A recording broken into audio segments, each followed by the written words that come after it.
সালাম TV, the solution for humanity.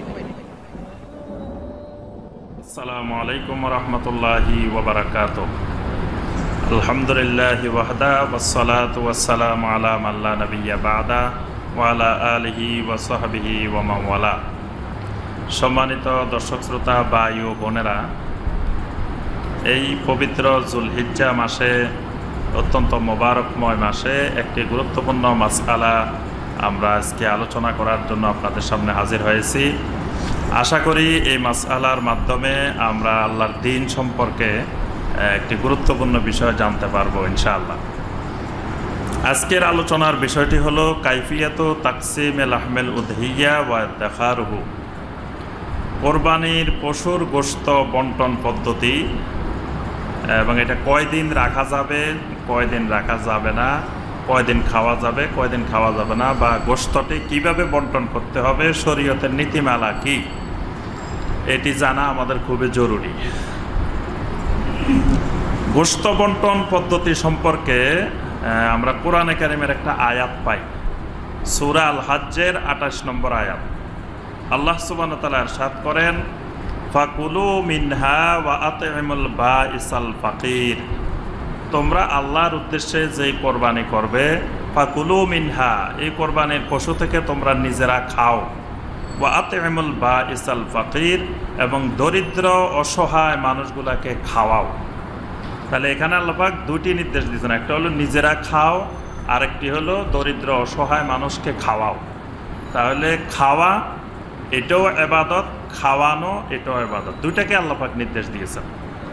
এই জন্য অনেক ওলামায়ে কেরাম এই আয়াতের আলোকে বলছেন যে কোরবানির গোশতকে দুই ভাগে ভাগ করা এটি সবচেয়ে উত্তম পদ্ধতি, যে এক ভাগ নিজে খাবে আর এক ভাগ অন্যদেরকে খাওয়াবে, এইভাবে দুই ভাগ করে নেবে। অনেক সালফে সালেহিন ওলামায়ে কেরাম যুগে যুগে তারা কোরবানির গোশতকে দুই ভাগে ভাগ করতেন এই আয়াতের উপরে আমল করার জন্য, যে তারা নিজেরা অর্ধেক পরিবার পরিজন নিয়ে খাইতেন আর অর্ধেক গরিব অসহায় আত্মীয় স্বজন তাদের মধ্যে বন্টন করে দিতেন। এই ব্যাপারে আমরা আরেকটি হাদিস দেখি, যে হাদিসটি জামে আত-তিরমিজির 1430 নম্বর হাদিস। সহি মুসলিমেও হাদিসটি আছে, সহি ইবনে হিব্বানেও হাদিসটি আছে, বুরায়দা রাদিয়াল্লাহু তাআলা আনহু থেকে বর্ণিত। নবী সাল্লাল্লাহু আলাইহি সাল্লাম বলেন, কুনতু নাহাইতুকুম আন লুহুমিল আদাহি ফাওকা সালাস, আমি তোমাদেরকে কোরবানির গোশত 3 দিনের বেশি রাখার ব্যাপারে নিষেধ করেছিলাম। লিয়াত্তাসিআ যুত-তাওলে আলা মান লা তাওলা লাহু, কিন্তু যে সময় নিষেধ করেছিলাম সে সময় অত্যন্ত অভাবের সময় ছিল, সে সময় মুসলমানেরা খুব কষ্টে দিন যাপন করছিল, এই জন্য তোমাদেরকে 3 দিনের বেশি রাখতে নিষেধ করেছিলাম। কিন্তু আল্লাহ পাক সেই অবস্থা এখন পরিবর্তন করে দিয়েছেন, এখন আর আমাদের মধ্যে সেই কঠিন পরিস্থিতির দুর্ভিক্ষ, অভাব অনটন এখন আর নেই। ফাকুলু মা বাদা লাকুম ওয়া আতইমু ওয়াদ্দাখিরু, সুতরাং এখন তোমরা যা ইচ্ছা হয়, যা তোমাদের প্রয়োজন হয় তা খাও, অন্যকে খাওয়াও, আবার কিছু জমাও করে রাখো। তো এই হাদিসটি স্পষ্ট করে দিচ্ছে যে কোরবানির গোশত কয় ভাগে ভাগ করতে হবে এই ব্যাপারে ইসলাম কোনো সীমারেখা বাধ্যতামূলক করে নাই। ইসলামের নীতিমালা নবী সাল্লাল্লাহু আলাইহি ওয়াসাল্লাম এখানে স্পষ্ট করেছেন যে যতটুকু গোশত হবে ততটুকুর মধ্য থেকে নিজেও খাইতে হবে, তারপর আত্মীয় স্বজনকেও খাওয়াইতে হবে, তারপর প্রতিবেশী গরিবদেরকেও খাওয়াইতে হবে, আর ইচ্ছা করলে কিছু খাওয়ার জন্য জমা করেও রাখতে হবে। এবং নবী সাল্লাল্লাহু আলাইহি ওয়াসাল্লাম এখানে স্পষ্ট করে দিয়েছেন যে 3 দিনের বেশি আগে যে নিষেধ করা হয়েছিল সেটি বাধ্যতামূলক নয়, অর্থাৎ 3 দিনের বেশিও রাখা যাবে, এই ব্যাপারে কোনো অসুবিধা নেই।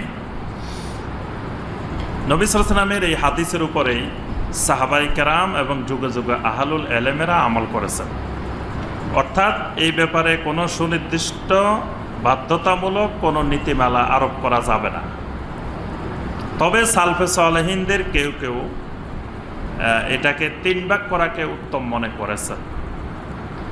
বিশেষ করে ইমাম আহমদ বিন হাম্বল রাহিমাহুল্লাহ, তার মত হইল যে কোরবানির গোশতকে 3 ভাগে ভাগ করা হবে, 1 ভাগ নিজের জন্য, 1 ভাগ প্রতিবেশী গরিব যারা কোরবানি দিবে না তাদের জন্য, আরেক ভাগ ফোকারা ওয়াল মাসাকিনদের জন্য। এটিকে ইমাম আহমদ বিন হাম্বল রাহিমাহুল্লাহ উত্তম বলেছেন এবং তিনি ইবনে আব্বাসের একটি হাদিসকে দলিল পেশ করেছেন, যেটি আবু মুসা আল ইসফাহানি ফিল ওয়াজায়েফের মধ্যে এই হাদিসটি উল্লেখ করেছেন এবং হাদিসটিকে তিনি হাসান বলেছেন। এই হাদিসের ভিত্তিতে ইবনে আব্বাস রাদিয়াল্লাহু তাআলা আনহু তিনি কোরবানির গোশতকে 3 ভাগে ভাগ করতে বলতেন। ইবনে আব্বাসের আমল ছিল তিনি 3 ভাগ করতেন। তো এই ভিত্তিতে ইমাম আহমদ বিন হাম্বল রাহিমাহুল্লাহ বলছেন যে 3 ভাগ করাটা উত্তম। তবে এই 3 ভাগ বাধ্যতামূলক নয়, কারণ 3 ভাগের মধ্যে এক এক সময় এক এক ভাগের প্রয়োজনীয়তা বেশি দেখা দিতে পারে এবং পৃথিবীর সর্বত্র সব জায়গায় পরিবেশ পরিস্থিতি একই রকম থাকবে না। দেখা যাবে কোনো সময় 3 ভাগের মধ্যে পরিবার পরিজনের যেই ভাগ, এই ভাগটা বেশি রাখার প্রয়োজন দেখা দিতে পারে, কারণ পরিবারের লোক সংখ্যা অনেক, 20 জন 25 জন পরিবারের লোক। তো হয়তো কোরবানি দিল ছাগল একটা, তো ছাগল একটা যদি 3 ভাগ করে দিয়ে দেয় তো 20-25 জন পরিবারের লোক তারা নিজের পরিবারে কি খাবে? তাহলে এখানে 3 ভাগের মধ্যে পরিবারের প্রয়োজনীয়তাটা বেশি, আর পরিবারের লোকেরা খাওয়া এটাও কিন্তু সদাকা।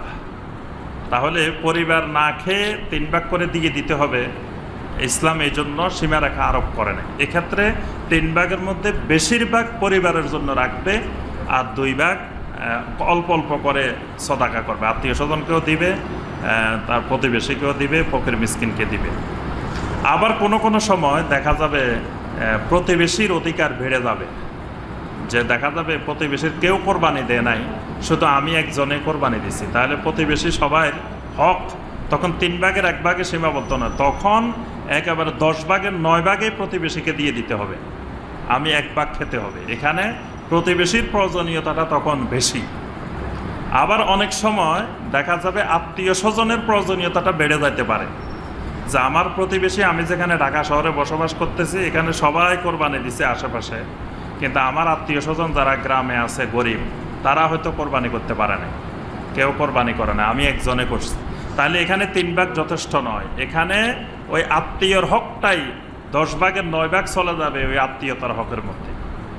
এই জন্য ইসলাম এই ব্যাপারে কোনো বাধ্যবাধকতা আরোপ করে নাই, অর্থাৎ অবস্থার আলোকে, প্রয়োজনীয়তার আলোকে যেই অংশের চাহিদা বেশি সেই অংশে বেশি দিতে হবে।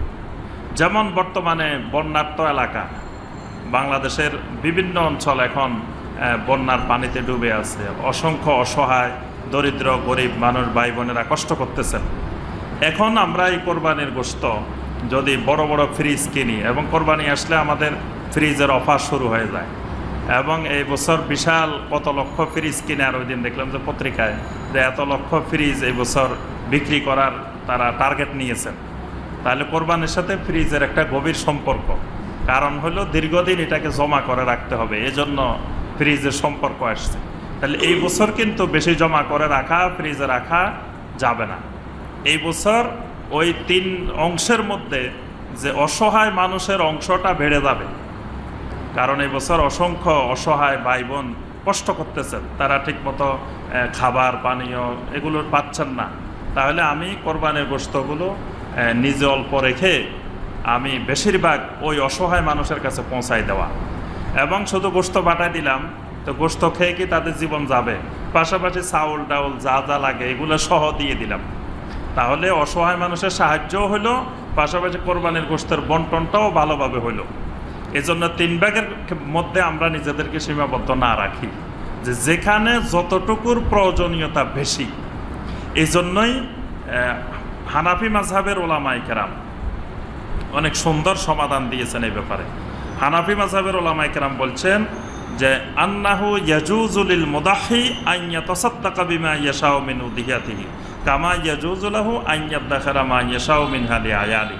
হানাফি মাযহাবের উলামায়ে কেরামের মত হলো যে কোরবানি দাতা ইচ্ছা করলে তার কোরবানির যা ইচ্ছা সদাকা করতে পারে, ইচ্ছা করলে যা ইচ্ছা তাই পরিবার পরিজনের জন্য জমা করে রাখতে পারে, অর্থাৎ এই ব্যাপারে কোনো নীতিমালা নাই। হানাফি মাযহাবে এই নীতিমালা 3 ভাগ 4 ভাগ 2 ভাগ নীতিমালারই বিরোধী। হানাফি মাযহাবের মত হইল সব ইচ্ছা করলে কোনো পরিবার জমা করে রাখতে পারে, ইচ্ছা করলে সব সদাকাও করে দিতে পারে, কোনো অসুবিধা নেই। অর্থাৎ যে সময়ে যেটার প্রয়োজনীয়তা বেশি সেই কাজটি করতে হবে। এবং ইমাম নববী রাহিমাহুল্লাহ বলছেন যে ইয়াজুজু ইদখারুল আহমেল উদহিয়া, যে কোরবানির কিছু গোশত ইচ্ছা করলে যে সবার গরিবকে দিয়ে প্রতিবেশীকে দিয়ে ইচ্ছা করলে কিছু জমা করেও রাখতে পারে, এই ক্ষেত্রে শরীয়তের কোনো নিষেধাজ্ঞা নেই। আশা করি বিষয়টা আমরা সকলে বুঝতে পেরেছি। ওয়াবিল্লাহি তৌফিক ওয়া সাল্লাল্লাহু আলা নাবিয়্যিনা মুহাম্মদ ওয়া আলিহি ওয়া সাহবিহি ওয়া সাল্লাম।